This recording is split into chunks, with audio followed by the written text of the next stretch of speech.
Davam etdiririk verilişimizi, əziz soydaşlarımız, bölgədə və məntəqədə baş verənlərin, o cümlədə İran adlanan ölkədəki durum və vəziyyət.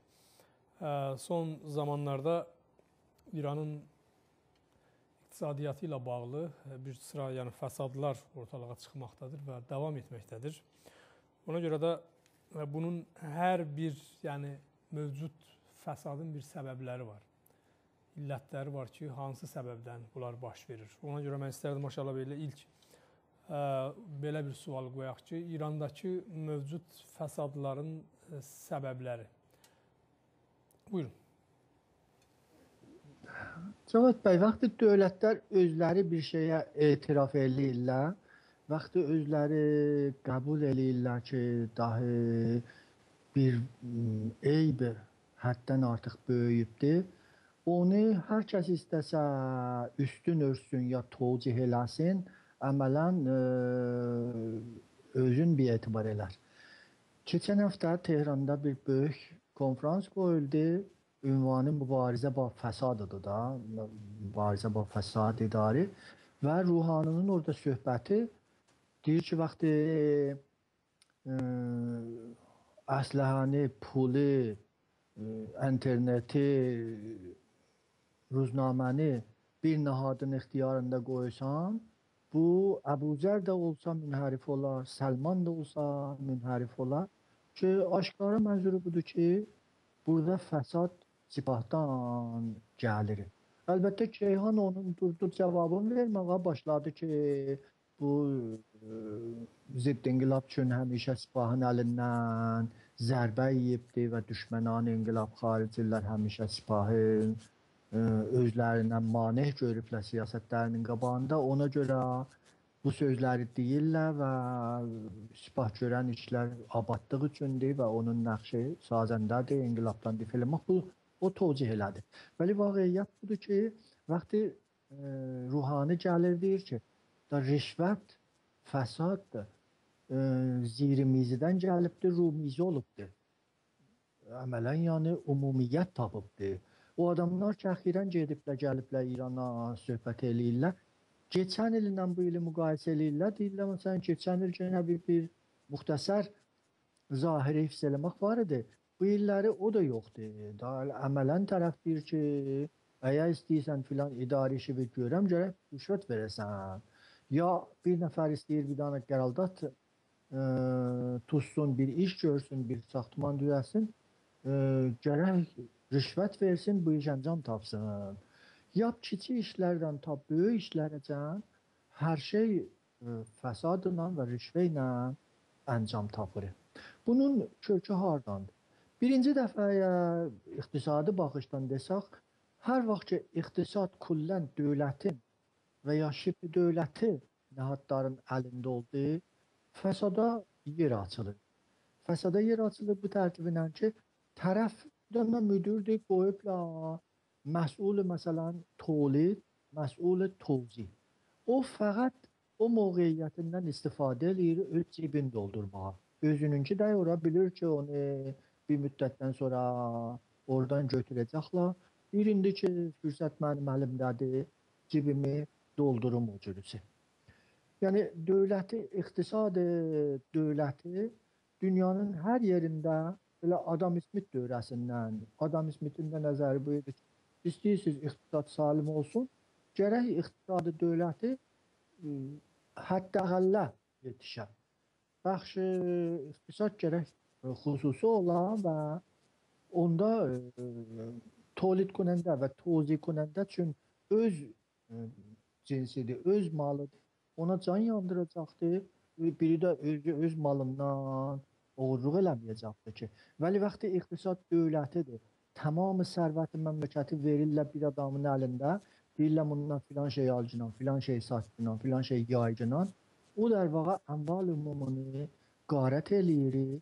Heç günə də ürəyi yanmır birinə və görürük ki, bu əxir illərdə neçə dənə böyük fəsadlar kəşf olubdur. Məsələn, Məhafərid biriydi. Ondan sonra bu Babək Zəncani, ya indi bilirsən adını demirlər. Böyük fəsadlar vardılar ki, rəqəmləri milyardıdır da. Hamısı milyard rəqəmləridir. Və bunun tavanın millət verir və əmələn də bu hökumət qadir deyil ondan mübarizə eləsin. İlləti də çox aydındır. Hökuməti bu mafiya saxlayıbdır. Mafiya da ondan ötürü bu hökuməti saxlayıb ki, onun əlin açıq qoysunlar əmval ümumunu qarət eləməyə. Əgər hökumət gəlsə bu mafiya ilə mübarizə eləsə, eləyə bilməz təhrimhay beynəlmiləlini xunsa eləsin. Çünki o şeylər ki, ehtiyacı vardı, beynəlmiləli qaçaq yolundan təmin eləyir, bu mafiyanın əli ilə eləyir. Və biləxərə hökuməti qabağa aparırlar, idarə eləyirlər. Əgər gəlsələr, bu dəstəhay mafiyayını sərkub eləsələr, ya qüdrətdən kənara qoysunlar, hökumətdən çıxarsalar, hökumət sərnigün olar. İndi lağəl cəngidən bu yan tərəfə, o cəngi İran-Əraq qutulandan bu yan tərəfə, bu hakimiyyət payası qoyubdur o oğruların dərvaqa üstündən. Olardılar ki, bu hökuməti saxlayıblar ta oğurlasınlar. Əgər qərar olsaydı ki, salih adamlar, salim adamlar gəlsinlər iş üstünə, məmləkət indiki bu vəziyyətə düşməzdi. Onlar heç vaxt qoymayıbdılar salim adamlar, iş üstə gəlsinlər, özləri qüdrəti tamamən qəbzə eləyibdilər, ondan ötürü ki, sərvətayı milyardı kəsb eləsin. Məsələn, Əlaəddin Burucerdi məsul Komisyon Siyasət Xarici Məclis Şurayı İslamıdır. Bu ağay Burucerdi ki, özü Əraqlıdır. Adı Burucerdidir, vəli Əraqda dünyaya gəlibdir, orada böyüyübdür. Sonra Səddam zamanında gəlib İrana. Bu, Əfqanistanda bir zaman məsul Umur Əfqanistanıdır və Əfqanistanda diplomatay İranın Taliban Məzar-ı Şərifdə öldürəndə bunun müstəqim nəqşi var idi. Yəni, der vaxt, onların qanı bunun əyağınadır ki, onlardan düzəməlli difa eləmədi. Orada 9 nəfərin Taliban başını kəsdi diplomatlar.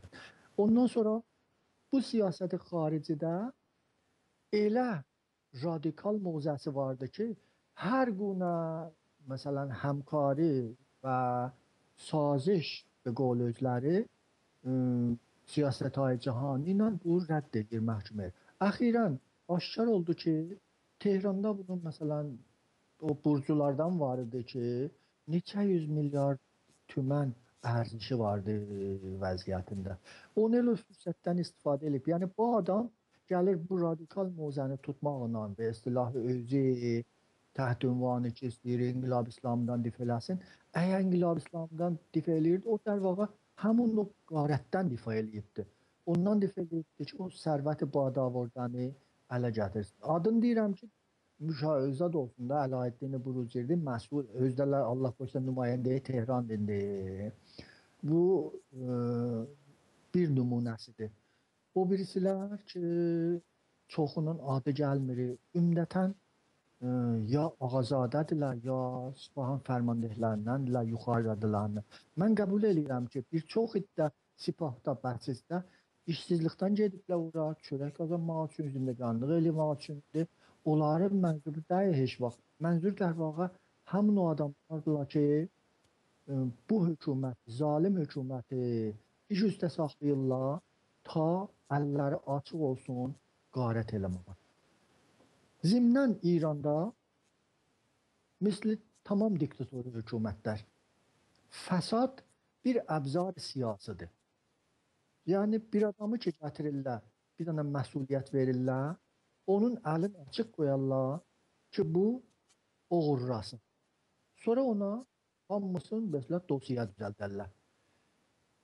Görsədərlər də özünə ki, əgər bir mövqe sən sabahları müxalif olduğun hökumətə, bu fəsadı da aşkar eləyəcək cəmaətin içində rüsvay olasan.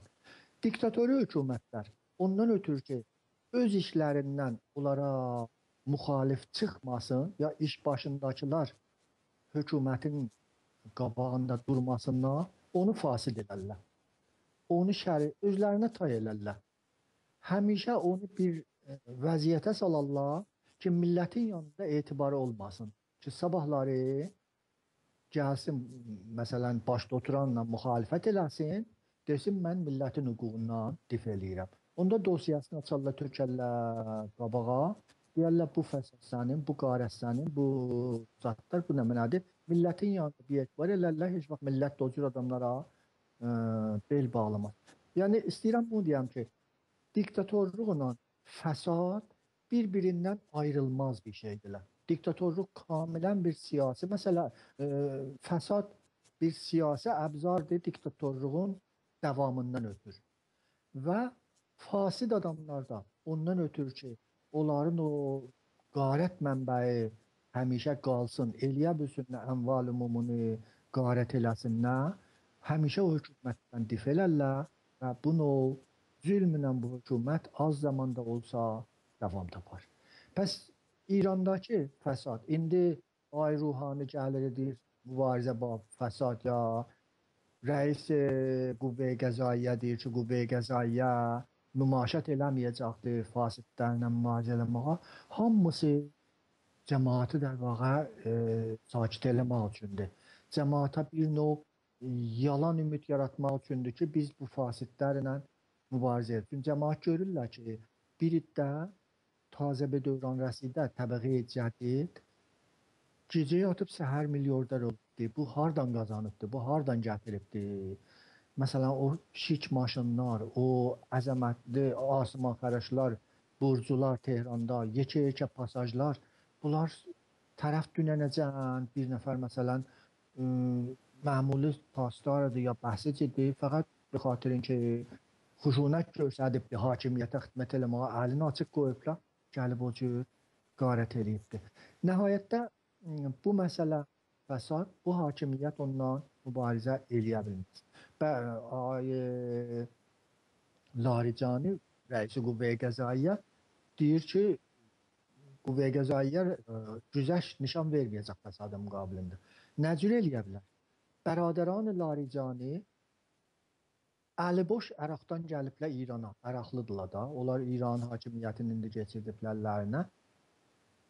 Onlar indi nə tənha tilyarder olublar, bəlkə qardaşlarının fəsadı Əhmədinəcadın dövrəsində açıldı ki, Bəramin tərəfində nə qədər yeri keçirdiblər öz adlarına və bu adına bu yerləri məsələn satırlar, filan qiymətə ya xaricə müntəqil eləyirlər sərvətin, ya ayrı yerdə özlərinə cahicə düzəldirlər.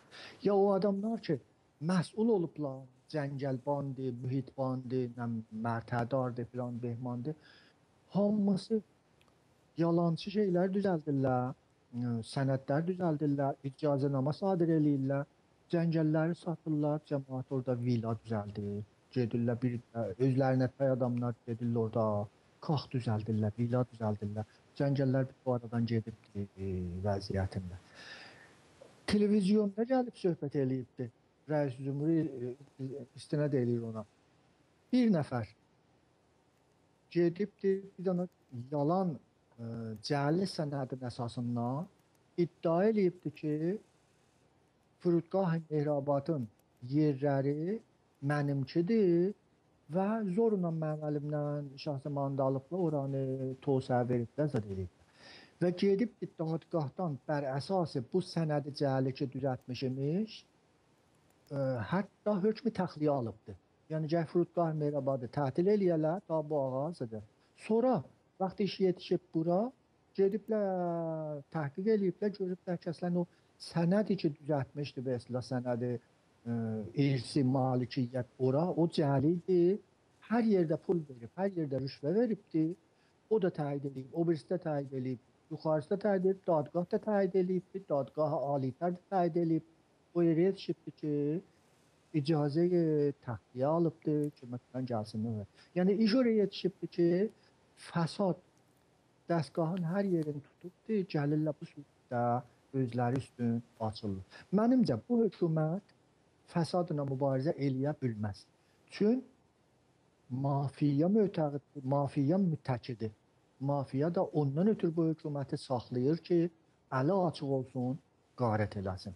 Əgər bu hökumət o mafiyanı vursa bir-birinə, o fəsadı istəsə dağılsın, hökumət özü dağılar. Binabərin mən həmişə nəzərim bu idi ki, burada fəsadla mübarizə eləməyə gərək hökumətlə mübarizə olunsun. Fəsad aradan getməyə gərək bu əsl zat ki, bu hökumət özü fəsad tolid eləyir, o aradan getsin. Belə bir şeydir. Mən xülasə eləyirəm bunda ki, bu hökumət fəsadla mübarizə eləyə bilməz. Çünki onu fasıq adamlar saxlayıbdılar və mənafələrindən ötürü saxlayıblar. Bəli. Və eyni zamanda yəni bunlar elə bu suallar sanıram bir-birinin mükəmməlləşdirir. Neftin qiymətinin kəskin bir şəkildə düşməsi hər halda istər-istəməz bu özü də İran iqtisadiyyatında az rolu olmayıb. Yəni bu həm də get-gedə də bu qiymətlər düşməkdə davam edir. Yəni ən azından hal-hazırda kəskin bir vəziyyətdədir, bir durumdadır. Ruhani dövlət özü də elan elədi ki, bunlar gələn il, yeni il üçün 3 yəni tərh veriblər bu düzənin təsvibi ilə bağlı. Yuxarı, ən aşağı və böhrani vəziyyət. Yəni orta və böhrani. Amma belə ki, indi bunlar hesablamışdılar, artıq onların gözlədiyindən daha da aşağı düşüb. Yəni bu, hər halda İran iqtisadiyyatında öz təsirini daha da kəskin bir şəkildə qoyacaq. Bəli. Cavad bəy, İranda çe şah zamanı ola, çe Cumhuriyet İslamı dövrəsi ola, diktatörlüğün bir payası iqtisadıdır.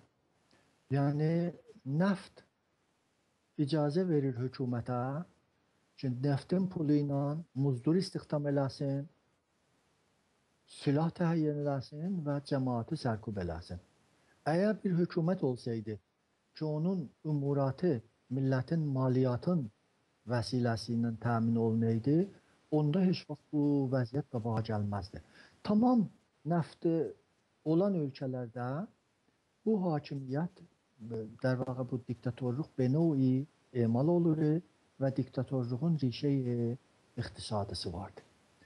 Hər vaxt neftin qiyməti gəlir aşağıya, hökumət yumuşaqlanır, aramlaşır və millətinə bir qol məruf benoyi deyir ki, kömək eləyin bu vəziyyəti izad eləyək. Hər vaxt neftin qiyməti gedir yuxarıya, har olur. Şiddətlə başlayır xuşunətə və sərkuba. Bu rəvan dedi ki, mən biləxərə bu 40 ildir siyasətdəyəm, həmişə bunu görmüşəm və əmələn də təcrübə eləmişəm. 40 il deyirəm, 40-dan da çoxdur, 45 il olur indi. Hər halda bu vəziyyət gəlib qabağa, neftin qiyməti 3 dənə məmləkət bunda həddəksər zərbəni ya zərəli eləyəcəklər. İrandır, Venezueladır, Rusiyadır. Neftin qiymətinin aşağı gəlməsi həmişə səy olur ki, bir tekniki dəlillər olaraq deyilsin. Vəli vaqiyyət budur ki, tekniki dəlillərin kənarında siyasi dəlil də çox müəssirdir neftin qiymətinin aşağı gəlməsində. Tekniki dəlillər nədir? Tekniki dəlillər biri budur ki, Amerikada nefti şel çıxadırlar, yəni o yerin 3 kilometr təkində olan neftlərdən ki, geçmişdə imkanı yoxudur, səxrələrin içində olan neftləri çıxadırlar və geçmişdəki Amerika ümdə varid konəndə neftlərdən hesab olunurdu, indi az neft alır. Hələ sadir eləmir, bəli az neft alır. Bu özü bahis olur ki, bir miqdar bazarı neft rakid olsun. İkincisi budur ki, Avropalı ölkələr çox enerjiyə cayguzin ya enerjiyə pak. Məsələn, gündən enerji almaq, yeldən enerji almaq, dəryanın mövzularından enerji almaq, ayrı biosfozlardan, osmozi şeylərdən enerji almaq, bunlar hamısı təkamül tapıblar və Avropalı məmləkətlər, modern məmləkətlər həm mühit zisti saxlamaq üçün, hifz eləmək üçün, həm də nəftə az vabastə olmaq üçün varid eləyirlər. Bu riştəni tövsiyə veriblər. Keçmişdə əgər məsələn 100 enerjisini varid edirdilər, indi məsələn 180 varid edirlər. 120'si enerjiyi pak ya enerji yel, gün, su bunlardan istifadə edirlər. O da bir illətidir. Üçüncü illəti də budur ki, iqtisadi Çin və Asiyada bir seri ölkələr ki, keçən illərdə çox şiddətlə rüşd eləyirdi, çox qabağa gedirdi. Məsrəfi çox idi. İndi onlar təqribən rüşd iqtisadları azalıbdı və məsrəfləri də azalıbdı. Məsrəfləri o surətdəki rüşdü tapırdı, daha tövsiyə tapırdı. Bunlar fənni zatlarıdırlar. Nəftin qiymətinin aşağı gəlməsi. Vəli əsası siyasi dəlillərindən budur ki, Amerika ilə Ərəbistan əmələn təvafuq eləyiblər ki, Rusiyanı, İranı və Venezuelanı şərdə qoysunlar. Və bu Ərəbistanın nəqşi OPEC-də kamilən bunu bəyan eləyir. Dünyada gündə 90 milyon boşa nəft tolid olur və məsrəf olur. Bunun 90 milyon boşadan 31 milyon boşasın OPEC-in üzvləri, OPEC-in 13 üzvü vardı, onlar təyin eləyirlər. Bu 13 üzvdən biri ki Ərəbistandır, 11 milyon boşasını o təyin eləyir. Yəni 31-dən 11-in o təyin eləyir, 20'si də qalır o 12'ya ki onlar Allah. İran gündə 1 milyon boşa haqqı vardı. Nəft tolid eləsin, müsadirə eləsin, onu Türkiyəyə icazə verirlər ki, bu qəza üçün ya ehtiyacat əvvəliyyə dava üçün lazımdır icazə eləsin. Ərəbistan Suudi 24 noyabrda elan elədi ki, hazırda tolid nəft azalsın. Çünki qiymətlər onun ötürü ki, yuxarıda qalsın, gərək tolid azalsın. Ərəbistan dedi, mən hazırdayım. OPEC-in cəlsəsində də ki, Viyendə təşkil tapdı. O ki, İran, Venezuela və bir həddəcən onların kənarlarında Əlcəzairdə çalışmışdılar ki, Ərəbistan tolidin gətirsin aşağıya. Ərəbistan hazır olmadı. İstidlalı da buydu ki, əxir illərdə Rusiya ilə Amerika tolidlərini çoxaldıblar və ərzə dünyada artıbdır. Əgər qərarlıdır ki, ərzə azalsın, gərək onlar tolidlərini azalsınlar, Rusiya ilə Amerika. İkincisi bu ki, Ərəbistan-ı Suudi heç vəcə istəmir. O müştərilər ki, qazanıbdır, o müştəriləri əldən versin. İndi müştərilər o 11 milyonu alırlar, 1 milyon boş yəni. Və biz istəmirik ki, müştərilərimizə deyək ki, biz sizə nəft verənmərik, siz gedin məsələn ayrısından alın.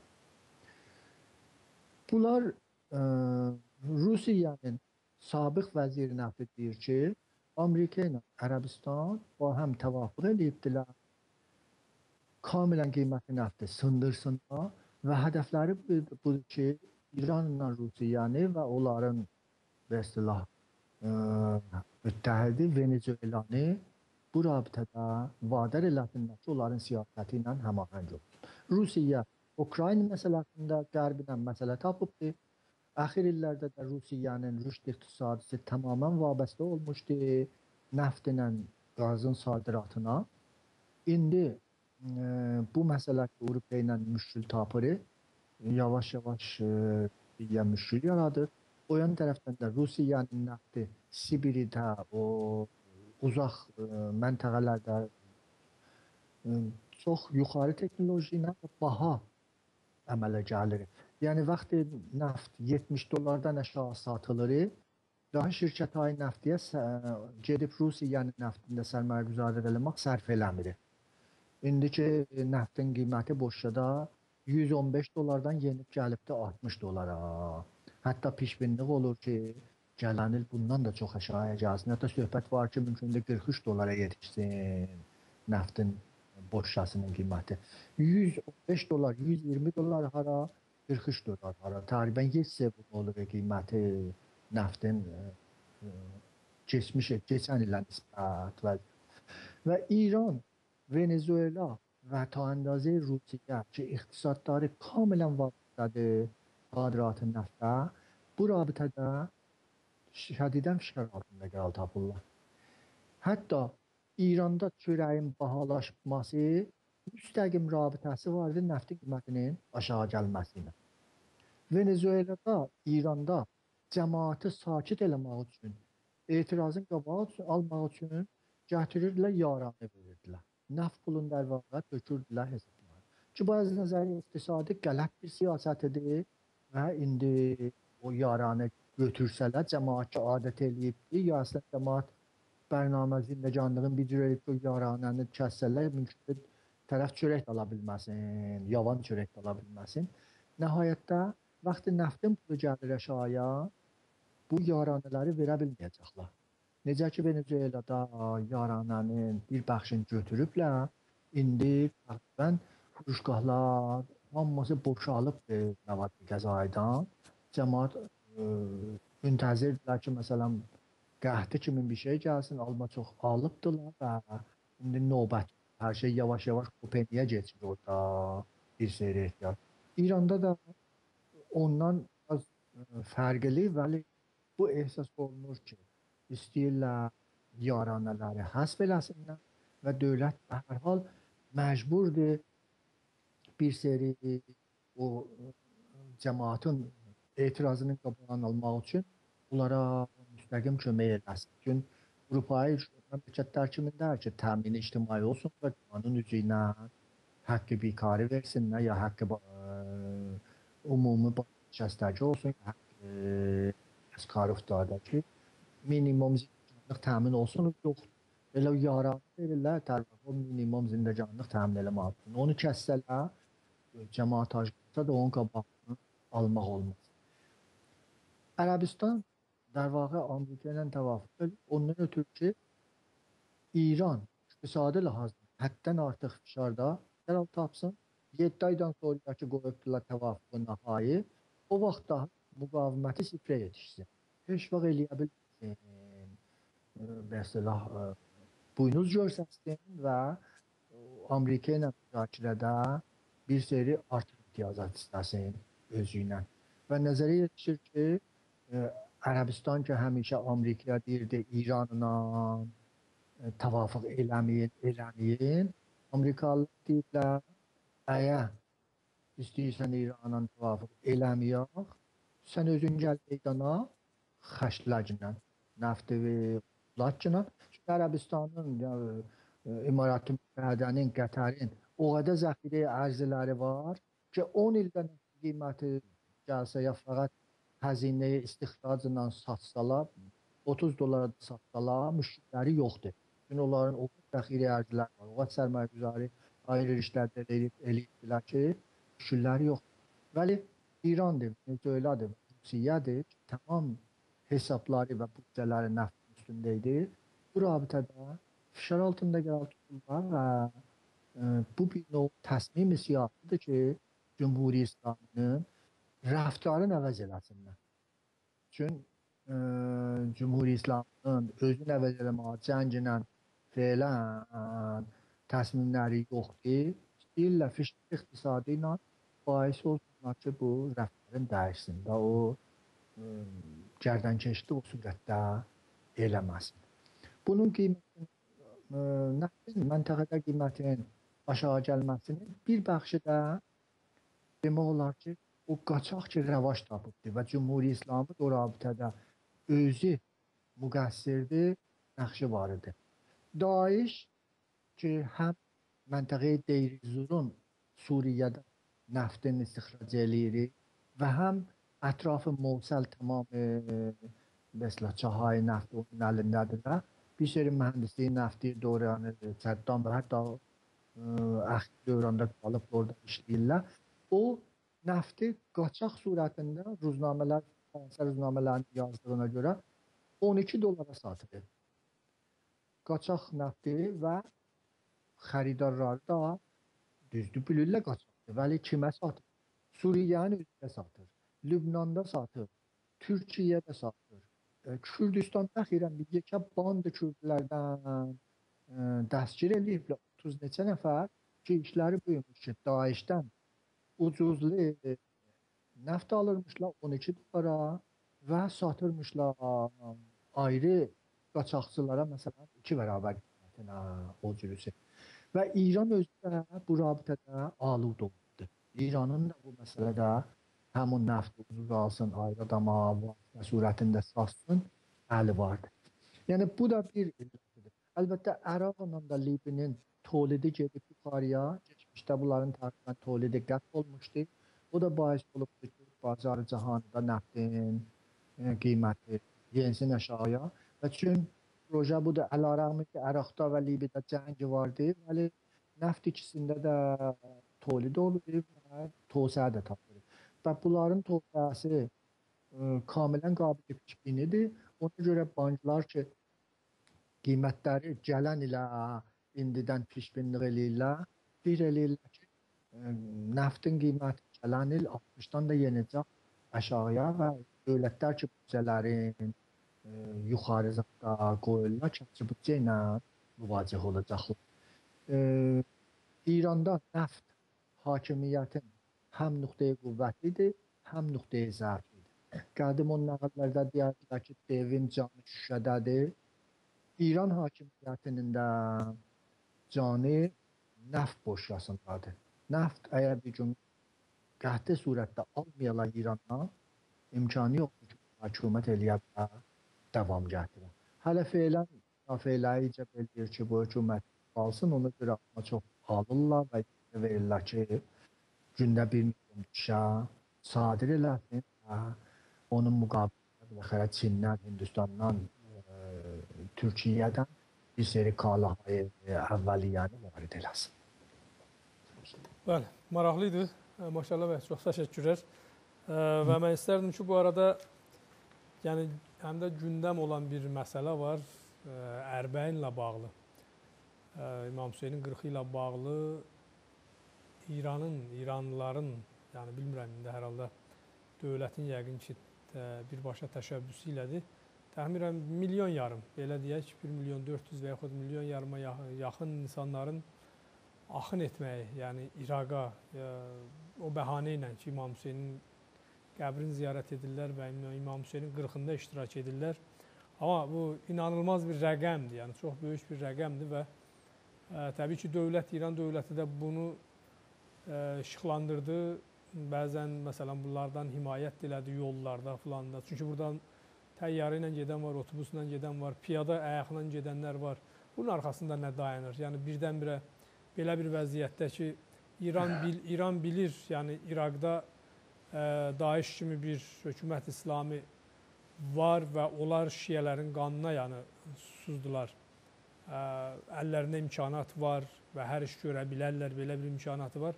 Amma İran belə bir, buna baxmayaraq, amma bu tərhi piyadə elədi, belə desək. Bu haqda mümkün olsa biraz fikrinizi verin. Bu maraqlı məsələdir və buna deyirlər siyasət əmvac insanı da. Həmişə siyasətdə bu məsələdən istifadə olunur.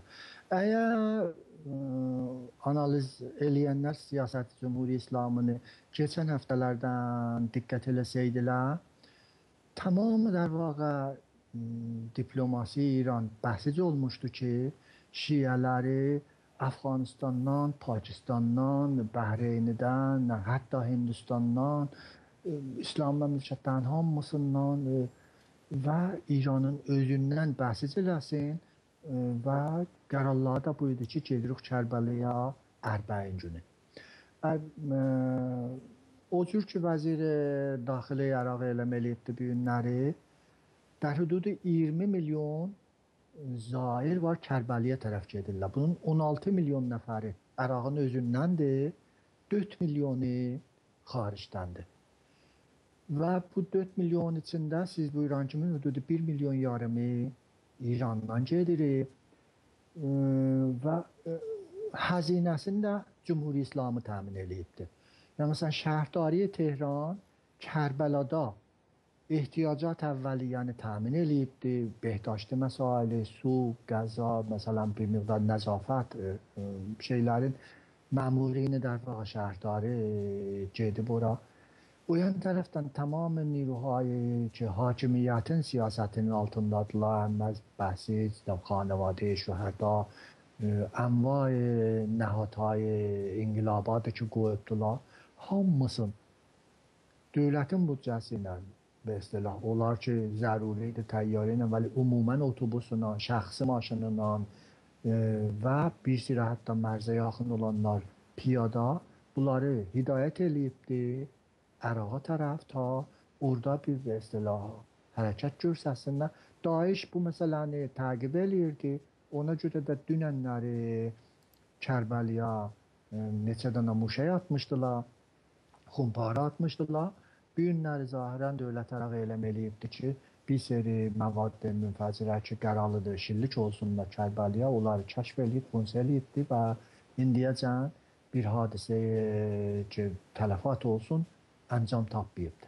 Vəli bu 20 milyonu Kərbəliyə tərəf aparmaq ki, Əraqda əlbəttə Səddam sərnigulunda bir dəfə cənubdan şiyələr piyada gəldilər Kərbəliyə. Onda bir neçə milyon nəfər elə Bəsrədən ta Kərbəliyə can piyada gəldilər. Bu ikinci dəfədir ki, Əraqın şiyələri bu cürüsü üz qoyublar ora və piyada gedirlər Kərbəliyə tərəf. Vəhlə əvvəldə bu Ərəbistan Suudiyəvi qüdrət göstərməkdir. Çünki Ərəbistan həm var buna qürrətlənirdi ki, büzürglərin girdəhəmayı, yəni müsəlmanların ən böyük yığınması həccidir ki, 1-3 milyon adam yığışır ora ildə. Vəli həcc bir şey deyil ki, dəstur üzündən olsun. Həcc cümlətən o adamlara ki, vacibdir gedirlər və müşəxəs Ərəbistan da məcburdur onları qəbul eləsin, eləyə bilməz onu. Həccin qabağını alsın, çünki biləxərə o pərdədar Kəbədirlər. Vəli bu 20 milyonu ya xaricdən gedəni hesablasaq 4 milyonu Kərbəliyə aparmaq Ərəbistan qabağında bir qüdrət nümalıqdır. İstəyirlər ki, o cəng şiə və sünni ki, məntəqədə vardı, qüdrət şiəni sünnilərin üzünə çəksinlər, gözünə çəksinlər. Və bu tərtiblə Daişə də desinlər ki, o siyasəti ki, sən tutubsan şiə koşi siyasəti əslində əmələn müvəffəq ola bilməz. Çünki sən eləyə bilməsən ki, 20 milyon nəfəri qətlam eləyəsən, ta öz hökuməti müstəqəl eləyəsən. Yəni, bu girdəhəmayı zimnin ki, bir ibadi bir hərəkətdir. İmamın 40-dan ötür, در واقع gedirlər ora, Ərbəin ziyarətini ötürdü. Vəli vaqiyyətdə bir böyük siyasi və siyasi özdə məntəqəyə səthidə, nə məhdud surətdə Ərəbistanla İranın rəqabətlərinə mərbut olur. İndi İranın əli Əraqda açıqdır. Sərahətən məqamat hökuməti eləm eləyirlər ki, gərək istilah Qatar İran Kərbəliyə varid vəsl olsun. Yəni cəmaət gedib gələndə rahat eləyə bilsinlər, Qatardan istifadə eləsinlər. Ki çətin bir işdə deyil, çünki Ərağın da Qatarı var, İran, şurada bir az fasiləsi var, onu bir-birinə vəsl eləmək çətin deyil. O yan tərəfdən şəhərdari Tehran tamam imkanatı ilə, tamam maşinalatı ilə, tamam kadr fənnisi ilə indi Kərbəladadılar ki, bu zahirlərdən himayət eləsinlər. Yəni bunu düzdür, bu büdcəyi umumidən xərcləyir. İran millətinin cibinin pulu ilə hökumət istəyir orada özünə bir qüdrət numalıq eləsin və Ərəbistana bir istilah bir cavab versin. Əlbəttə bunun əvaqibi də var, mümkündür onlar da ayrı cənbədən zət versin. Cavabın bir ayrı şəkildə versinlər. Elə qabaqçı söhbətimizdə işarə edirdik ki, Ərəbistan əmələn nəftin qiymətinə şaha gətirməklə Cümhuri İslamının boğazından yapışıbdır, onu xıttəyin tutubdur, sıxır. Eləyə bilər ki, indi bəli, hələ pulu var, hələ zəxirəsi vardır. Dün Əhmədinəcad dövrəsində hər il 120 milyard dolar nəftdən pul qazanırdılar. Onların bir bəxşin hələ zəxirəyi mesela ərzində saxlayıbdılar. Onlar da qutulandan sonra eləyə bilməyəcəkdi. Kərbəlanı məsələn Tehranın şəhərdarısının vəsiləsinə idarə eləsin və bu millət ora çəkmək bir növ qüdrət nümayi siyasıdır. Zimni halətdə ki, məsələn bu vaqe ittifaq düşübdür, o təhlil eləyənlər, siyasi fəallar da təvəccüh eləsinlər ki, Cümhuri İslami hangi taktiklərdən istifadə edir və ondan müqabilə eləməyə, ya ondan intiqad eləməyə fəqət o klassik şivələrə rad olmasınlar, bəsəndə eləməsinlər və bir eləməsinlər ki, elə bu işi görəcək hakimiyyət biz də ondan intiqad eləyəcək. O görür, bir ayrış görürük, sənin gəyə amadəlığın ola görəsən ki, bunu nə əncizə ilə əncam veribdir və nə cür də bəhrəbərdarlıq eləyəcək. Feylən ki, tamamı dəstgahı təbliğatı Cümhuri İslami təhت ünvanı ki də bu əzim bir sabiqə tarixi girdə həmayədir, onu meydana gətiribdir və mümkündür əlbəttə bu rabitədə bir də tələfat olsun ki, əlbəttə gördük orada mərzidə 3-4 nəfər öldü, mərzlərin biri bağladılar, o izdiham məsələsinin üstündə filan. Zimnən də bu hücum insanıdan Cümhuri İslami istifadə eləyəcəkdir, bir seri əraqda və silah əvamilin müsaidəsini eləmək üçün. Hərçənd ki, orada ayrı imkanatı da vardır. Bəli, bir serisində bu şəkildə yenə orada müstəqəd eləyəcəkdir ta gələcəkdə siyasətlərin olan vəsiləsi ilə orada qabağa aparsın. Hər halda sabah bir günü də üçün 6 gün nəzərdə tutublar ki, bu hərəkət gəlib və getməyə zaman aparacaqdır.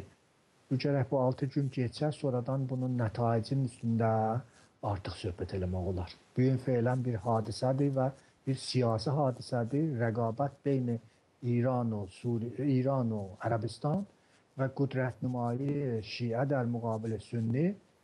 Ondan ötürü ki, cəng Şiə və Sünnini nişan versinlər, nə cür ola bilər və Daişə desinlər ki, sən bu siyasəti Şiə koşu ilə müvəffəq ola bilməyəcəksən. Maşallah bəy, yəqin ki, yəni bunlar bu milyon yarımın içində özlərinin bəsicilərini, sipahilərini və yaxud o fanat qüvvələr, intiharı hazırladığı adamlar, əməliyyatlarda yəqin ki, onları da aparıb yerləşdirərlər. İndi bunların, yəni Daişlə müqabilədə, bunların, bəli, yəni bu çox maraqlıdır ki, burada hər halda Amerikanın da qüvvəsi var orada və bunların, bilmirəm, hər halda Amerikanın bəlkə anlaşması olmasaydı, bunlar o riskə də girməzdilər o qədər, yəni insan ora göndərilməsin. Çünki heç kimin şübhəsi yoxdur ki, bu adı altında bunlar fürsətdən istifadə edib. Çünki çətindir də, məsələn, birdən bir 100 adamı birdən sərhəddən keçir də sən aparasan, amma bu fürsətdir, yəni bir dənə açıq qapıdır. Kim gedir geçsin, orada istədikləri yerlərə bunları eləyə bilərlər, yerləşdirsinlər. Təbiidir ki, bunlar o işləri ki görürlər, onun içində bir ayrı siyasətləri də qabağa aparırlar. O yerindədir. Mən də fikir edirəm ki, Amerika ilə anlaşmaq yəqinən vardır. Çünki keçən həftə ki, İran təyyarələri getdilər, o cilolarını bombarın elədilər. Bu mütləq Amerikanın xəbəri gərək olaydı. Olmasaydı, çünki onun təyyarələri Ərağın havasından hifazət eləyirlər, təyyarələri vurardılar vəziyyətində. Ki, onlar da xoşhal oldular ki, bu İran gedib orada Daişin məntəqəsini bombarın eləyib. Onlar da bilməyli deyirlər. Çünki Amerikalıların mənafeyi icab eləyir ki, məntəqədə Şiə ilə Sünninin arasında bir təvazun bərqərar olsun. Hər vaxt Şiə təqviyyət olur, bir miqdar Sünni zəifləyir, səy eləyirlər, o tərəfə bir imtiyaz versinlər ki, bunlar bir ekilibr halətində, bir təvazun halətində qərar tapsınlar. Bəli, bu Amerika ilə İranın münasibəti indi müzakirət yenə 3 gündən sonra başlayacaqdır. Dubarədən, əlbəttə bir gün olacaq, Jenevdə danışacaqlar, ehtimalən Vandi Şermən geçsin ora, o geçsə Abbas Əraqçı da hətmən orada olacaqdır. Fəqət müdiranı teknikin arasında olmayacaq, bu bəhslər siyasi bəhs olacaqdır və bu siyasi bəhslər də o cür ki, ruznamələrdən münaqişə olur. در واقع نم تعداد سانتریفوژ نم مقدار uranyumu geniş şuda zat fərqi bir şeydirlər. Onlar daha həll olublar məsələ. Məsələ əsasən İranla Amerikanın gələcəkdə münasibəti üstündə söhbət olunur. Məntəqədə məsələ məsələlərin, müştərək məsələlərin üstündə, həmkarlığın üstündə söhbət olur. Bu və əmvac insanını ki, Cumhuri İslamı tərpədibdir Əraqa tərəf, istəyir در واقع həm məntəqədəki rəqiblərinə, hətta Türkiyəyə nişan versin ki, belə bir imkanı vardır ki, niru bəsiz eləyə bilir. Niru bəsiz eləmanda yolu sadədir, əncizə-hay məzhəbiyyən istifadə edir. Deyir, sən tamam ömrün arzın vardı gedəsən Kərbəliyə, gəl. Müftə otobus, müftə yeyib içmək, bir həftə gedib gələcəyik Xocuruz. Bəli, məscidlərin hərəsindən bir neçə otobus düşür yola, gedirik Kərbəlaya, Allah Cumhuri İslamını filan eləsin, behman eləsin, gedirlər orada, ye, iş, müftə, gəzmək, bir həftədən sonra gedir ki, adında olsun Kərbəlayı. Yəni, bu cür şeylərdən istifadə edir Cumhuri İslamı, əmval umumunu bu şəkildə sərf eləyir, əvam cəmaatı ki, illər boyu, məsələn, Kərbəlaya getmək arzuları idi, razı saxlayır, öz mövqeyyətini təqviyyət eləyir, zimnən məntəqədə rəqiblərinə də qudrət nümalıq eləyir, onlara göstərir ki, belə qudrəti bəsici vardı, eləyə bilər şiyələri. Nə tənha İrandan, bəlkə Pakistandan, Hindistandan, Afqanistandan, hətta Ərəbistanın özündən, Bəhreynindən çəksin, gətirsin. Orada 600 min nəfər Bəhreyni şiyə gəlib ora. O 600 min nəfərin həzinəsini kim veribdir? Onlar ki, fişar altındadır. Onlar ki, hökumətlə müxalifətdədirlər və rəhbərləri zindandadır. Təbiidir ki, bunların gəmisinin, təyyarəsinin, hamısının həzinəsi Cumhuri İslamın tərəfindən təmin olubdur vəziyyət. Hər halda böyük bir hadisədir. Qoy bu bir həftə keçdi. Nəticinin üstündə artıq söhbət eləmək olardı. Bəli, təşəkkür edirik. Maşallah bəy. Telefonlarımız yəqin ki, ekranlarda birazdan görəcəksiniz. Studiyumuza telefon açıb. Suallarınız olacaq, yəqin ki, və yaxud münasibət bildirəcəksiniz. Verilişimizin birinci bölümü milli hökumətlə bağlı idi. Seyid Səfər Birşəvərin başlığı altında qurulmuş milli hökumət. Parisdə Sayın Maşallah bəy bu məsələ ilə bağlı bir açıqlamalar verdi, ətraflı bir açıqlamalar verdi. Bəlkə sizin də suallarınız olar. Maşallah bəydən eləyə bilərsiniz, soruşa bilərsiniz. Verilişimizin digər qisməti isə sadəcə mən buraları xatırladıram. İrandakı iqtisadi fəsad və eləcə də neft qiymətinin kəskin bir şəkildə düşməsi və bunun İran iqtisadiyyatına böyük rolu. Eləcə də Ərbeyn adı altında milyon yarım İranlıların İraqa səfəri. Bunlar önəmli və mühüm mövzular idi ki, bu axşam Maşallah bəy haqqında söhbət elədim. İndi isə telefonlara zaman ayırmışıq. İlk telefonumuzu Tehrandan qəbul edək. Buyurun, eşitirirsiniz, alın. Yorulmayasın. Təşəkkür edirəm, sağ olun, buyurun. Yorulmayasın, yaxşısın inşallah. Çox sağ olun, buyurun. Allah sizə çox görməz. İstəyirdim bu bərnamənin əvvəlində sizə bir gülməsiniz, güləsiniz. Buyurun. Yoldaşlarımın zəvirmiş mənim yoldaşım, onun yoldaşı. Zəviri filan geç. Səssiz gəlmir sizin, alo. Alo. Mən sizi xəttə görürəm, amma təəssüflə səssiz yoxdur. Yoldaşların biri zəh vurub sizin yoldaşınıza və qalanı bəlli olmadı. Yəni, istəsöz bir daha telefon açın. Amma mən istərdim mövzu ilə bağlı, əgər sualınız varsa, sözünüz varsa birbaşa mövzu ilə bağlı. Maşallah bəy verilişimizdə iştirak edir. Ərdəbildən buyurun, alo. Alo, Sayın Yolmiyası Cavad bəy. Sağ ol, təşəkkürlər, buyurun. Maşallah bəy, bilirsiniz nə cürdür, Cavad bəy və Rəsmi bəy, bilirsiniz bu 2026 ilin içində belə gələn yoxsa İranın rejimi belə ömür eləməzdir. 36 il, bəli. Yox, dələ qalanın hələ ki İran, mən qorxırağa dələ. Hələ cəngdən bir ay qabaq, nağardır, mahnə elədi ki, fəqət hava peymanı vuralar ki, qoy özümə şeydir, nə mən dəstək yəni özümüzə yığaq. İndi hələ ondan bir yana Səddam ilə də rabitə qoydu, bir yandan da gizlinə nəmənə Amerika ilə də bir əl qoydu. Çünki niyə? Elə oradan elə Cumhur İslami elə 67 ilə gedərdi da.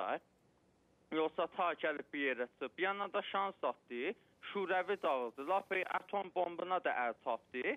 İndi gəlib bu yerə.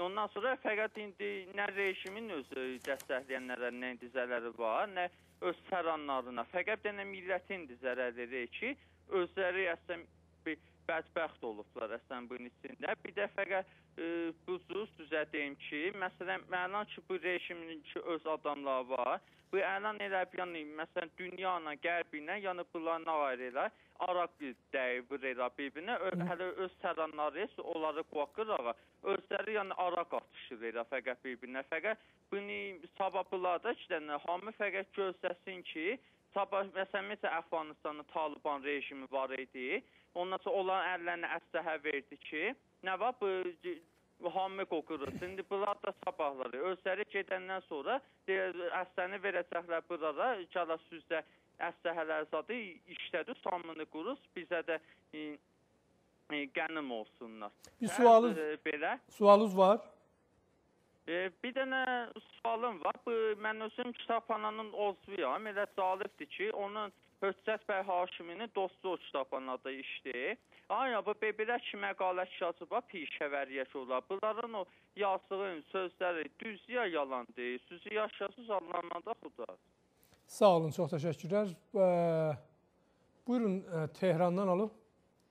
Salam Zafər, cüvəstilər, telefonum qət oldu. Buyurun, bəli, nəsə demək istəyiz, buyurun. Onu deyirdim, yoldaşımın zəvət biləsinə, deyir, Kəlbəliyə.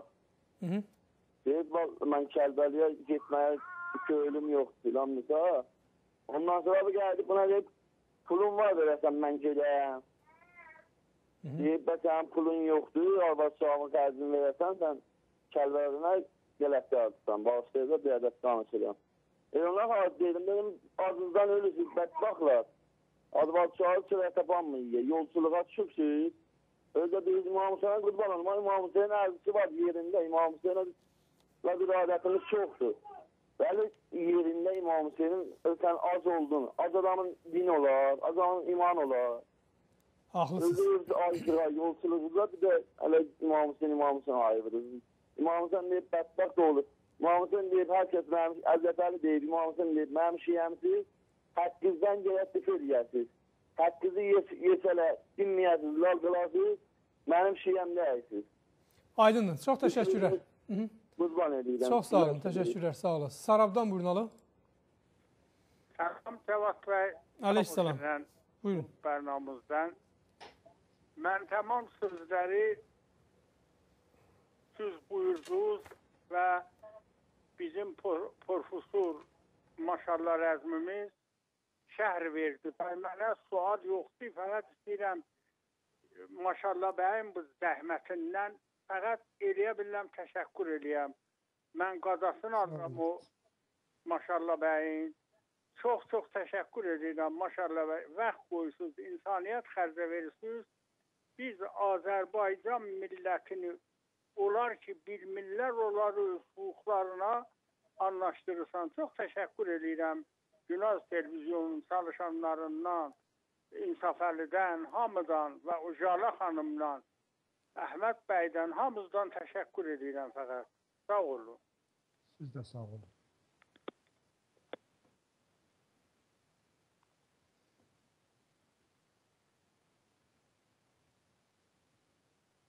Tehrandan buyurun. Çox təşəkkür edirik Sarabdan. Tehrandan buyurun. Yorulmayasan. Sağ olun, buyurun. Cavaz bəy, bu maşallah bəy mən təhlil elədi bu Kərbəla məsələsinə görə. Çox düz bilə bilmirəm. Yəni o cür ki burada görsənir, o cür fikirlənmirəm düz ola. Baxın bu Rahimay şimdi yola düşüb İrandan, İran öz içindən. Aha. Bu təqribən 4 ildir bir şəbəkə televizyonu ehdas olubdur Kərbəlada. Binam Kanal İmam Hüseyin. Bunun müəssisi də Ayətullah Seyyid Sadiq Şirazidir. Bu Ayətullah İran dövləti ilə o cür yaxdı da əvəziyyət. Yəni deyə bilirəm ki, müxaliflərdəndir.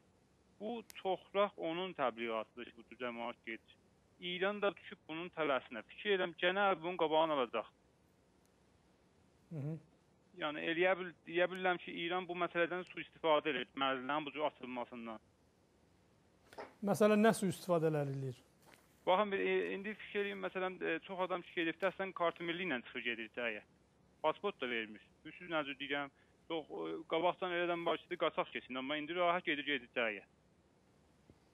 Başa düşdüm. Yəni, qaçaq işlərini, ayrı-ayrı işlərini, bir çox işlər görür bunun içində də.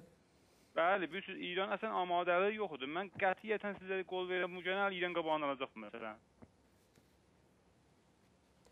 Aydın, yəni bu da bir fərqli baxışdır. Çox təşəkkürlər, çox sağ olun. Yox, fərqli də bilirsiniz nədir? Bu Ayətullahın indi təqribən bir ay bundan qabaqdan İranda bank hesabı vardı. Bunların köməklik İran. Yəni mən ona görə deyirəm fərqlidir ki, əgər doğrudan da İranın mənafi olmasaydı, İran qoymazdı orada bir adam keçsin. Yəni Mehrandan təkcə yox, o düzdür. O 100% siz deyən düzdür. Ona mən kamilən müvafiqəm. Amma bu məsələni demək ki, bu televizyonun yardımçı yığırdı. Bir ayda indi bunun hesablarını bağlayıblar bu şəbəkənin hesablarını. Qullan həm Avropada bağlayıblar, həm İranda. Deyə bilirəm ki, İran bu məsələdə kamilən nəzir deyərlər, girə düşübdür bu məsələdə. Yəni, bilmir nəzir bərxud eləsin bu məsələ ilə. İnternetdə də axtarsaz bu şəbəkə kanal İmam Hüseyin saytlarına baxsaz görəsiniz nəzirdir. Təfəkkürləri, fikirləri kamilən siyasətlə dini ayrıb. Aydındır. Çox sağ olun. Çox təşəkkür edirəm. Sağ olasın. Təbrizdən buyurun, alo. Alo, xoş gördünüz. Sağ olun, təşəkkürlər. Buyurun. Uğur arzulayıram. Maşallah bəy rəzmiyə, bütün maşallah bəy rəzmi sağ olsunlar, zəhmət çəkibdilər. Yaxşı verilişlərindən, yaxşı aydınlaşdırmağından bu mövzunu. Yaxşı mövzulara toxundular. Fəqət mənə bir sual qabağa gəlib ki, bu Qulam Yəhya Pişəvəri firqiyə qoşulmağında, bu firqiyə qoşulanda aya ondan qabaq bir zəmin vardır, zəminə amadə idi ki, üçün Qulam Yəhya Pişəvərinin olduqca Tudədə olmağı, Hizb-i Tudədə əli olmağı, indi də olmalı olsa, yəni bu olaylardan sonra da olmalı olsa, indi sənədlər vardır ki, oradadır. Bu adam nə cür gedib orada firqiyə qoşuldu? Bunu sual olaraq maşallah bəydən soruşuram. Cavablasıla gəl, təşəkkür edirəm. Bir deməyə bir sözüm vardır ki, yaxşı işarələr buyurdular maşallah bəy. O zamanın içində, təəssüflə o bir il zamanın içində, yəni o qısa zamanın içində çoxlu bir şeylər indi bugünkü baxışdan qusur görsənər, təqsir görsənər və görsənir, belə nişan verir. Amma bunu unutmamaq lazımdır ki, o bir ilin içində o məhdud imkanatla hər kəs firqəni araşdıraq, onun içində nədənlər çoxdular. Amma o zamanı, o bir il zamanı və təəssüflə o bir il zamanın ikinci müharibə, dünya müharibəsinin sonuna və o sonun İranda qutarmasına rağmen böyük işlər görübdülər və İran dövləti də şah yenidən, yəni bir bəxşi də bunun qədir Quldur Rızanın 25 il Azərbaycanı qaranlıqda saxlamağından ki, ola bilərdim millətə müraciə eləyə bilər, millətdən kömək istəyələ. O qədər ki, millətdən kömək istəmək lazımıdır, eləməyibdilər və Şurəvinin və Stalinin lənətinin sözlərinə, vədlərinə bel bağlayıbdılar. O müddətdə əgər o qaranlıq müddət, o qaranlıq 25 il olmasaydı, ya Rıza Quldur 25 il Azərbaycanı qaranlıqda saxlamasaydı, təbii ki, Azərbaycanda işıq və rövşən adamlar, ziyalı adamlar əmələ gələrdi. Onlar dayaq dura bilərdilər firqiyə. Həm də bunun yanında Kurdistan mövzusu az günahlı deyil Azərbaycanın firqəsinin. Çünki o firqə bir firqə idi ki, firqəymiş ki, çox demokrat, çox düz və o zamanda sanki dünyada birinci dəfə elə bir təşkilat, dərvağı elə bir bəyannamə verilibdir ki, qadınlara hüquq, şəhərə, şəhərvəndə, mədəniyyətə, ədəbiyyata ərziş, hörmət təəssüflə indi də görürsünüz ki, baxmayaq 70 il soğuşubdur, o hüquqlar demokrat olan kəşvərlərdə belə yoxdur. Amma onu qoymadılar ki, kamil halda kağız üstündən əmələ keçə. O bir il zamanda da onlar həqiqətən təlaş edibdilər. Yəni, indi baxanda onları araşdıranda məlum olur ki, onlar gecə-gündüz o bir ildə yatmayıbdılar. Ona görə də fəqət onlara mən deyə bilirəm ki, siz Azərbaycanın qəhrəmanlarısınız, heç müqə yaddan çıxmayıbsınız və yaddan çıxmayacaqsınız. Onların hamısına, ölənlərinə rəhmət, şəhidlərə rəhmət, qalanlara sağlıq. Təşəkkür edirəm. Çox sağ olun, təşəkkür edirəm. Buyurun Tehrandan, alo. Tehrandan eşidirsiniz? Alo. Buyurun, bəli. Zəngandanam, Acavat. Zəngandan, buyurun, xoş gördük sizi. Selam, yorulmayasın. Çox sağ olun.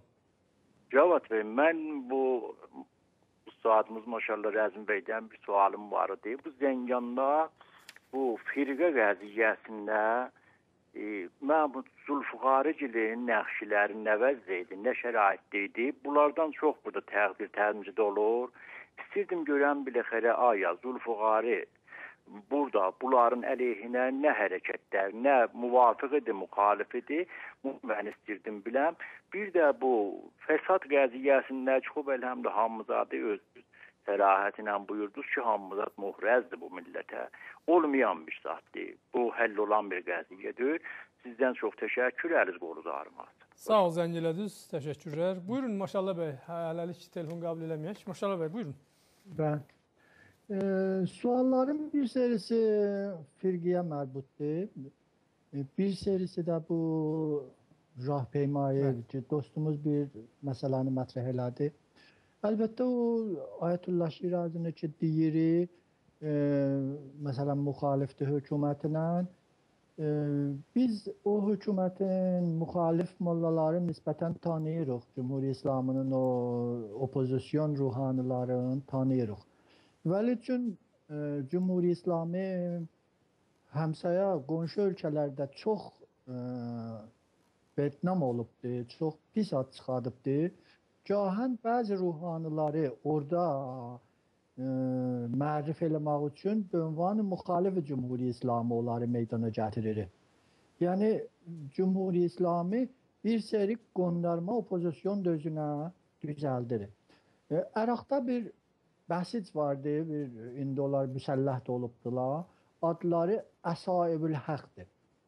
Bu Əsaibül Həq təqribən Daişin Şiə zadıdır, modelidir da. Necə Daeş o cür məsələn baş kəsir, əsir tutur, bərdə satır filan eləyir. Bunlar da Əsaibül Həq da ki, der vaqa Sipah Qudsun vəsiləsi ilə orada düzəlibdir. O işləri görürük. Və çox yerlərdə əgər görürük kətlilər, əşairlər Daişə pənah gətirirlər, dəqiqən bundan ötürdü ki, bu Əsaibül Həq, o şiə bəsizlər orada cəmaata qan utdurublar. Hər yerə gediblər, xərabkarlıq eləyiblər, hər yerə gediblər, ünvanın ki, bu adam məsələn ziddi İslamdır, ya vabəstə bir Daişdir filan behman öldürüblər. Hətta zat o kətlərin biri abad olanda, Daişin əlindən azad olandan sonra Daişin adamlarının bir serisinin başını kəsmişdilər, top oynayırdılar onlarla vəziyyətində. Yəni Daişin rəftarından 1000 mərtəbə pis rəftarı bu Əsaibül Həqq eləyirlər. Bunlar da şiələrdirlər ki, əraqda bu işi görürlər. Mən o televizyonu ki, siz deyirsiniz, televizyon imamıysan, çoxlu İslami şəbəkələr var, çoxlu İslami televizyonlar və hətta Huzey Elmiyyədə müşəxəs bir silahzatlar vardır, saytlar vardır ki, bu növ məsaili təbliğat edirlər. Vəli o yerəcən ki, xaricdən baxanda, mümkündür daxildə bir məsəl var, deyərlər ki, adam cəngəlin içində olanda o ağac çoxdur ki, cəngəli görə bilmir. Vəli qıraqdan baxanda, o İngilis baxışın deyərlər, wave of bird, pərəndə var baxanda, üstdən bir uqab kimin səhniyə baxanda, adam görür ki, kimdir. imkanı yoxdur. 4 milyon adamı بدون پشتیبانی bir hökuməti ki, şəbəkəهای müxtəlif şiə, müxtəlif məmləkətlərdə ətrafda icad eləyibdir, o eləyə bilər, meydana gətirsin. Nəhayətdə o televizyonu bağlamaq da şayad özü bir növ tədbir əmniyyəti idi ki, desinlər ki, bu bizim işimiz deyil, bunu müxaliflər eləmişdilər. Əgər bunun içindən bir fırtına çıxdı, onun boynuna salsınlar, özləri məsul görməsinlər. Mən bu məsələni kamilən bir dənə rəqabət görürəm. Qəbul edirəm ki, neçə ildir bu bərnaməyə ərbəyin vardı. 4-5 ildir müxtəlif surətdə gedilirdi, vəli nə bu surətdə ki, 20 milyon adam geçsin Kərbəliyə, bir Kərbəla ki, biləxərə güncayışı məhduddur, eləyə bilməz belə adamı da anı vahiddə qəbul eləsin o cür surətdə. İndi bir həftə geçsin bunun üstündən, biraz aydınlaşsın cüziyyatı, yenə bunun üstündə artıq danışmaq olar. Bəli, mən təkid edirəm ki, bu Cümhuriyyət İslamının bir dənə qüdrət nümayişidir və müşəxxəsən də Ərəbistanın qabağında. Hətta Daeş də dərəcəyi dövüm sevimdə burada qərar tapır vəziyyətində. Və bunu sazmandehi deyil, o Əsaib-ül Həq daxil Əraqda ümdətən onları ki, Əraqdan gəlirlər Kərbəliyə, Əsaib-ül Həq sazmandehliq eləyibdir və o biri məmləkətlərdən ki, şiyələri gətirirlər. Orada da əksərən o qruplardılar ki, Cümhuriyyət İslamı onları malılaşdırır və onların bəslah xətti qullusun Cümhuriyyət İslamı ya Cümhuriyyət İslamına vabəstə nirular, məsələn Hizbullah Lübnan kimi nirular onları sazmandehliq eləyirlər. Bu ki, bu dənə tələdir Cümhuriyyət İslamının mümkündür düşsün onun içinə. Hər mövqe biləxərə vaxtı bir hakimiyyət istəyir, bir dənə taktikdən istifadə eləsin. İmkanı vardır rəqiblər o taktiki çörsünlər onun əleyhinə. Bu fəqət bu mövriddə deyil. Hər mövriddə eləyə bilər ki, bu bir dənə əksinə təbdil olsun, bir təliyə təbdil olsun. Feyli halda onu ki biz görürük, Cümhuriyyət İslamı bu işi sazmandehliq eləyibdir. Mən təkidim vardı ki, tamamı imkanat şəhərdari Tehranın Kərbəliyə getməsi bu şuxluq deyil. Bu bir dənə yekə bir məsələdir. Bu ki, indi ciddi surətdə deyirlər ki, qatarı vəsl eləyək Kərbəliyə ki, cəmaat rahat gedə gəlsinlər. Beni oy der vaqa oranı zəmiməyə Cümhuriyyət İslamı eləmək. Ondan sonra da bu ki, daha mərzidə pasport istəmirlər.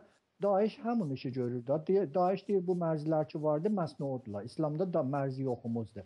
Ümmət İslamı vahiddirlər, hara sövsələ gedə bilərlər.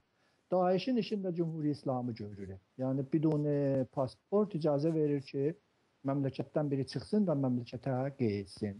Daeş hənuz bu ünvanı bir dövləti rəsmi tanınmıyıb, vəli Cümhuriyyət İslamı bir dövlət kimin və yekə həddidə həmin işi görür ki, Daeş görübdür və Suriyə ilə Ərağın arasında mərzi götürübdür, deyir, gəlin, gedin, o cürüz. Qalsın bu məsələnin cüziyyatı artıq aşkar olsun, çünki hələ cərəyandadır, mövzu üstü kamil açılmayıbdır, sonra artıq danışaq bunun üstündə. Və amma o məsələ ki, Firqiyə Məhdi Qulam Yəhyanın mövridində. Bu, mənim elə dəst rəsimdə idi Qulam Yəhyanın xatiratıdır. Xatiratı Qulam Yəhya danışıyan. Özünün də portresi var üstündə. Bu, həm farsi dildə, həm Azərbaycan dilində vardı. Görürəm, daxildə də çətindir. Bunları təhiyyə eləmək. Bir adam eləyə bilər, alsın, oxusun və cüziyyatdan baxabar olsun. Tudeylərin firqiyə qarışması bir məsələyi təqəddüm-i təxir tarixi təşkillərinə də mərbut olur. Hizb-i Tudə bilafasilə Rza Şah təbid olandan sonra 1320-də təsis olubdur. Və tamam o adamlar ki o zaman ədalətxahıdırlar, bərabərlik istəyirdilər, benovi və istilah zəhmətkeşlərdən danışırdılar. Çünki ayrı bir təşkilat yox idi ki, belə bir şey təmsil eləsin. Gedirlər Hizb-i Tudiyə. Azərbaycanda da Hizb-i Tudənin təşkilatı çox qüdrətlənir. Ondan ötürü ki, bir sıra qədimdən orada sosial demokratlar var idiler. Onlar da qarışırlar Hizb-i Tudəyə və olurlar təşkilat Hizb-i Tudə. O vaxt ki, Firqə-i Demokrat Azərbaycan vücuda gəlir, pişəvəricil onu zad eləyirlər, bünyanguzadır eləyirlər. Daha ola bilməzdi ki, mesela bir dana yerdə iki dana hizbi ki, iddiayı rəhbəriyə zəhmətkeşanları var, ya iddiayı rəhbəriyə təbəqəyə kargərləri var və iddiayı rəhbəriyə məmləkətləri var zad olsun. Ya gərək biri opozisyon olaydı, biri hakimiyyət əlində olaydı, ya olmazdı ki, ikisi də hərəsi desin ki, mən öz tərəfimdən istəyirəm buranı abad eləyəm, sən də öz tərəfindən olmazdı. Bu çarəsi buydu ki, ya gərək firqə Hizb-i Tudədə idğam olaydı, ya Hizb-i Tudə firqədə idğam olaydı. Nəhayətdə üçün firqənin məqsədi milli bir hökumət qurmağıdır və mötəqidir ki, tamam millət hər məramla, hər məsləklə eləyə bilər, onunla şirkət eləsin. Məntiqi buydu ki, Tudeylər gəldilər firqənin içinə. Çünki Hizb-i Tudə üzvü girdiq eləyəndə bir seri şərtlər qoymuşdu ki, hamı adam gedə bilməzdi onun içinə. Onların bir növ ideolojik və təbəqatı baxışları var idi əzai hizbə. Azərbaycanda nə mənə firqə Hizb-i Tudənin təşkilatı var idi. Yapışdılar firqəyə, əmələn təşkilat Hizb-i Tudə münhəll oldu.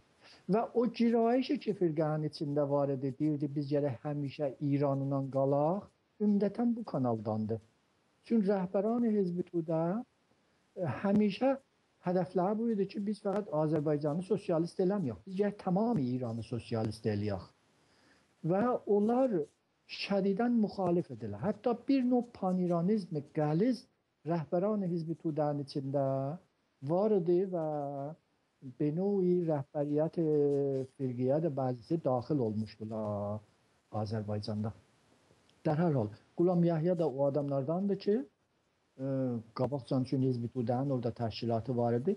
Üzv Hizb-i Tudə olur və sonra firqə rəsmiyyət tapandan sonra qarışır firqəyə və bəslatçı üzv kadrهای fəal firqə olur ki, bu kitabda cüziyyatı ilə özü yazıbdır ki, nə cür oldu, xatıratın nisbətən cüziyyatla tozih veribdir. Fəaliyyətləri ki, Ərdəbildə eləmişdi, Sərabda eləmişdi və Miyanada hamısının cüziyyatla yazıb, sonra da firqəyə gəlib qarışıb və fədailərin sərkərdəsi olması müridində söhbət eləyir.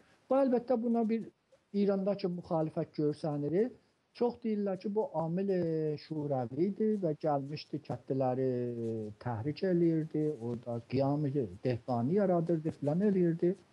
Vaqiyyət budur ki, o etiqadi ilə əməl eləyirdi və bunu mübarizələrdə də olmaz ki, sən bir dana hökumətin mərkəzi ilə ki, tamamı qudrət, tamam imkanət onun əlindədir, mübarizə eləyəsən, vəli bir yerdən imkanət almayasan ya bir yerə mesela silah almayasan da. O da o məvədə məşru idi. Əslən ki, Müşahidə Azədi Bəxşidə bu bir əslidir ki, sənin puştu cipən gərək olar. Sənin puştu cipən olmasa mübarizə başlanmaq, yəni xudboşluq. Sən ta zamanı ki, özü və puştu cipə icad eləməyibsən, əlivi silaha vura bilməsən. Və o zaman ki, bunlar istəyirdilər müsəllahanə mübarizə eləsinlər. Şurəvin özlərinə puştu cipə bilirdilər. Qulam Yahya cüz bu adamlardan idi. Firqənin hamısı o cür bərdilər. Dar hər hal, Qulam Yahya çox firqədən müəssir olubdur və Cümhuri İslamda bir sər adamlar da indi onun əleyhinə yazırlar ya deyirlər. Dar vaqa şahın dövrəsində yazılan şeyləri təkrar eləyirlər. Şahçılar ondan çox zadıdılar, yaralıydılar. İllətin ki, o bütün müşahid dehqanını hidayət eləyirdi və hökumət o cür adamlardan vəhşəti var idi ki, bunları eləyə bilirlər, millətin bir bəxşin şurişə çəksinlər və hökumətin əleyhinə onları sazmandehlik eləsinlər. Və amma bu ki, dostlardan biri Ərdəbildən soruşdu ki, bu məqalələr ki, firqənin müridində yazılır, kitabxanada vardır, düzdülər ya yalandılar. Firqənin dostu da var, düşməni də var. Firqənin tərəfdarları Firqənin hüsnündən yazırlar, onun xədamatından yazırlar, onun o tarixi ərzişindən yazırlar. Firqənin düşmənləri də çalışırlar onun pisləsinlər, eybin yekəssinlər və ona bir nisbətlər versinlər ki, o nisbətlər yalan nisbətlərdirlər, qələt sözlərdirlər. Bir vəziyyət var, deyirlər ki, tarixi fatihlər yazıblar, binabərin həmişə şikəst yeyənlər məhkum olublar və məhkumdular. O adamlar ki, firqəni, Qulam Yəhyanı, pişəvərini məhkum eləyirlər, müttəhim eləyirlər, yazırlar. Onlar der vaqa həmin hakimiyyət dilindən danışırlar, həqiqəti danışmırlar. Onlar yıxılanı vururlar, o şikəst yeyəni əzirlər. Və bu mütəəssifanə İranda çox rəsmidir. Bir çoxlu kağız qərarlı etdilər pişəvərin əleyhinə, Qulam Yəhyanın əleyhinə, bidunun ki, onların o tarixi xədamatından ad aparsınlar.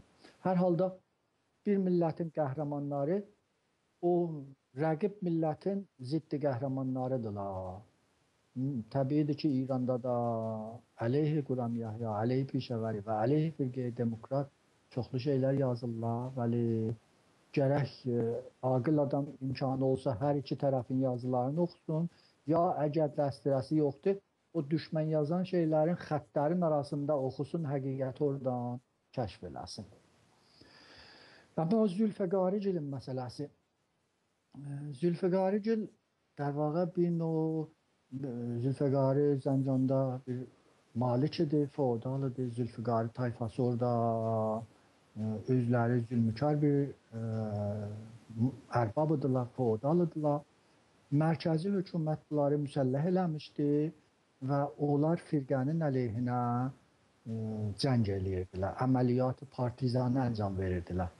Və o yerəcən ki, imkanı var idi, səy eləyirdilər, o əfradı türklərin içindən cəzb eləsinlər və desinlər ki, Azərbaycanda millət firqənin əleyhinə qalxıbdır.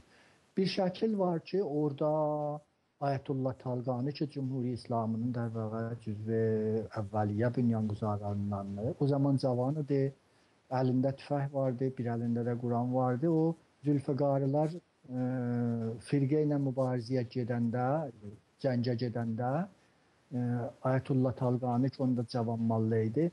O Quran altından onları rədd eləyirdi ki, geçsinlər, səlamət qeysinlər. Zülfüqarilərin muridində Azərbaycanda dərvaqa müxtəlif şeylər firqənin adamlarının tərəfindən yazılıbdır. Hər cümlə Qulam Yəhya öz xatiratında da onlara işarə eləyibdir. Ayrı adamlar da yazıbdılar bunların həm vaqiyyətlərin, həmçin nə surətdə hökumətin mərkəzi bunları bəhs eləmişdi. Və hətta bəzi yerlərdə firqənin müdafiələri firqədən intiqad eləyirlər ki, vaxtı bu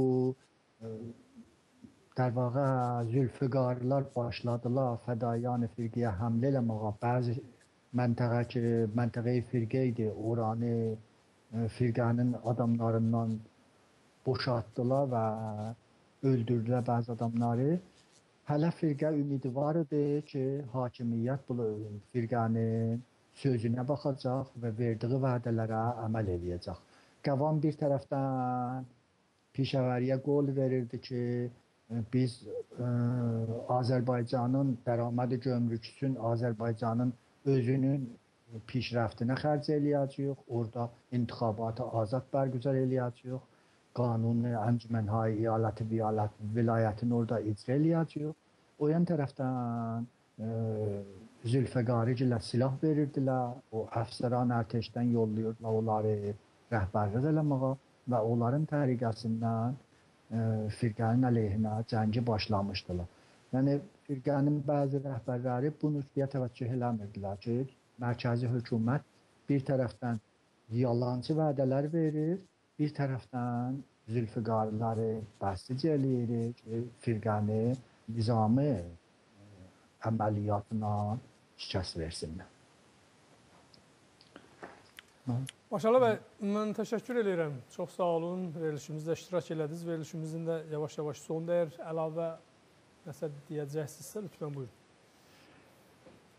Ben sözlerimi dedim fakat 21 Azər məsələsinin haqqında mən etiqadım var ki, bu milli bayramı əlbəttə bir cəhətdən biz bunun təşkil tapmasın, hər il gərək cəşn kimi tutaq. Bir tərəfdən onun aradan getməsin ki, təqribən elə həmzəmandır, gərək bir növ bir təəssüflə ondan yad eləyək. Hər halda yenə özümə vəzifə bilirəm, tamam o adamlar ki, firqəni yaratdılar, bidun istisna hamısından bir ünvanı qəhrəmananı milli yad eləyən və hamısına ehtiram qoyan. Təəssüflə axırın baqi mandı firqə Ağay Əmir Əli Lahrudi ki, firqənin axır rəhbərlərindənidir. 15 Azər, yəni bir həftə bundan qabaq Bakıda 91 yaşında fot elədi, dünyasını dəyişdi və mənim ondan şəxsi xatirətim vardı. İnşallah ayrı bir fürsətdə yenə o haqda da danışsaq, ondan o yaxşı kişinin, o böyük kişinin də xədəmatından yad eləyə bilirəm. Sağ olasınız və tamaşaçılardan da təşəkkür edirəm ki, bizim söhbətimizə qulaq asdılar. Sağ olun, maşallah və mən də sizə təşəkkür edirəm. Verilişimizdə gəldiniz, iştirak elədiniz və bu cür gözəl açıqlamalar verdiniz. Minnətdarıq sizə, çox sağ olun. Belə, əziz soydaşlar, Maşallah bəy də sonuna qeyd elədi. Yəni, 21 Azər hərəkatı və ümumilikdə hər hansı bir Azərbaycan tarixində bir hərəkətlər vardısa və orada öndə gedənlər, qəhrəmanlarımız sinələrini sipər eləyiblər, güllə qabağına o yolda şəhid olublar. Ola bilsin ki, bəziləri təsadüf nəticəsində diri qalıb.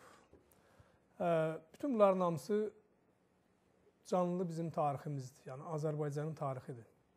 İndi sonda Lahrudiyə işarə elədi, mən də indi eşitdim, çox təəssüf elədim, Allah rəhmət eləsin. Keçən dəfə, yəni biz neçə il bundan öncə mən bir müsahibə də eləmişdim ondan. Yəni, demək istəyirəm, nə qədər fərqli baxışlar da olsa, bu Azərbaycanın tarixidir. Yəni, bunlar bu tarixi yazıblar, bu tarixi yaradıblar. Düzdür, məsələn, Lahrudi və yaxud hamısı yox, bəziləri ona bənzər düşüncələrinin, fikirlərində dəyişikliklər oldu, nə bilim, baxışlar fərqli idi. Bunlar, məsələn, Ayətullah Xumeynini Xameneyi ağzı dolusu deyirdilər. Yəni, bunu mən ona görə açıqlama verirəm ki, bu qısa açıqlamanı, bunu biz indi də yaşayırıq. Yəni, bizim bəzən dəyərli insanlarımız olur. Yəni, Azərbaycanımızın tarixində, keçmişdə də, bugündə də fikir sahibləridirlər, sənət adamlarıdırlar, elm adamlarıdırlar. Yəni, hər hansı bir yolla Azərbaycana xidmətləri keçib, xidmət ediblər. Onun bir fikrinə görə, bir ifadəsinə görə, onun bir əməlinə görə keçmişdə gördüyü bütün o müsbət işləri biz göz yuma bilmərik, ondan vaz keçə bilmərik. Yəni, bir qədər məsələlərə baxışımızda, hər bir şey, hətta tarixə də baxışımızda realist olmalı. Yəni, reallığı görmək lazımdır. Nədən bu günləri, məsələn, keçmişin qəhrəmanı fikrini dəyişib, iradəsini dəyişib, başqa bir cür addımlar atır, başqa cür hərəkət edir. Onun üçün, eyni ona bənzəyir ki, məsələn, bir adam uzun müddət Azərbaycana xidmət eləsin, qəhrəmanlıq göstərsin, böyük bir iş olsun. Misal üçün mən bunu deyirəm. Bircə gün hansısa bir şəhərdə, ölkədə, İranın səfirliyinin qabağında onu görəndə və yaxud səfirliyə girib çıxanda biz deyək ki, aha, deməli filan kəs də artıq getdi o tərəfli yolda. Amma heç bunu biz aramırıq, axtarmırıq. O nə üçün gedib ora? O nə üçün orada görünüb? Hansı məqsədlə gedib? Yəni, baxın,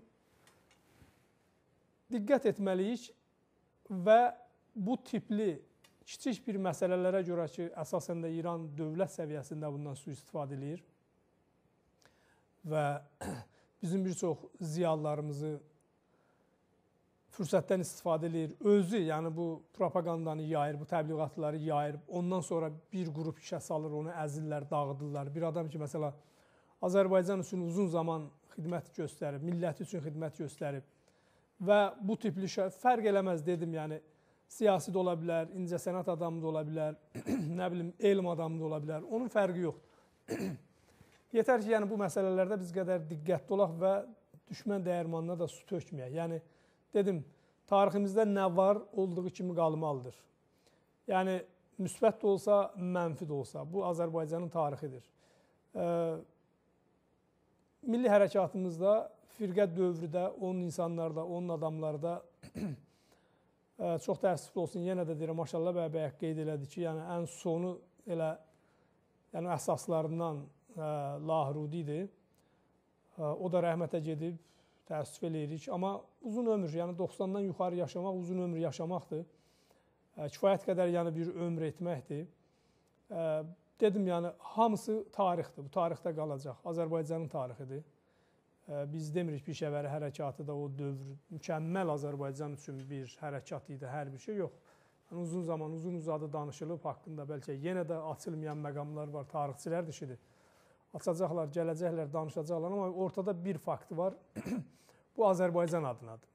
Yəni biz bugün fəxr edirik ki, 45-46-cı illərdə Güney Azərbaycan Milli Hökuməti qurulub və bununla bərabər bir dövlətə aid olan bütün atributlar orada olub. O cümlədən yəni onun başqanı seçilib, onun məclisi olub, onun vəzirləri olub, onun kabinələri olub.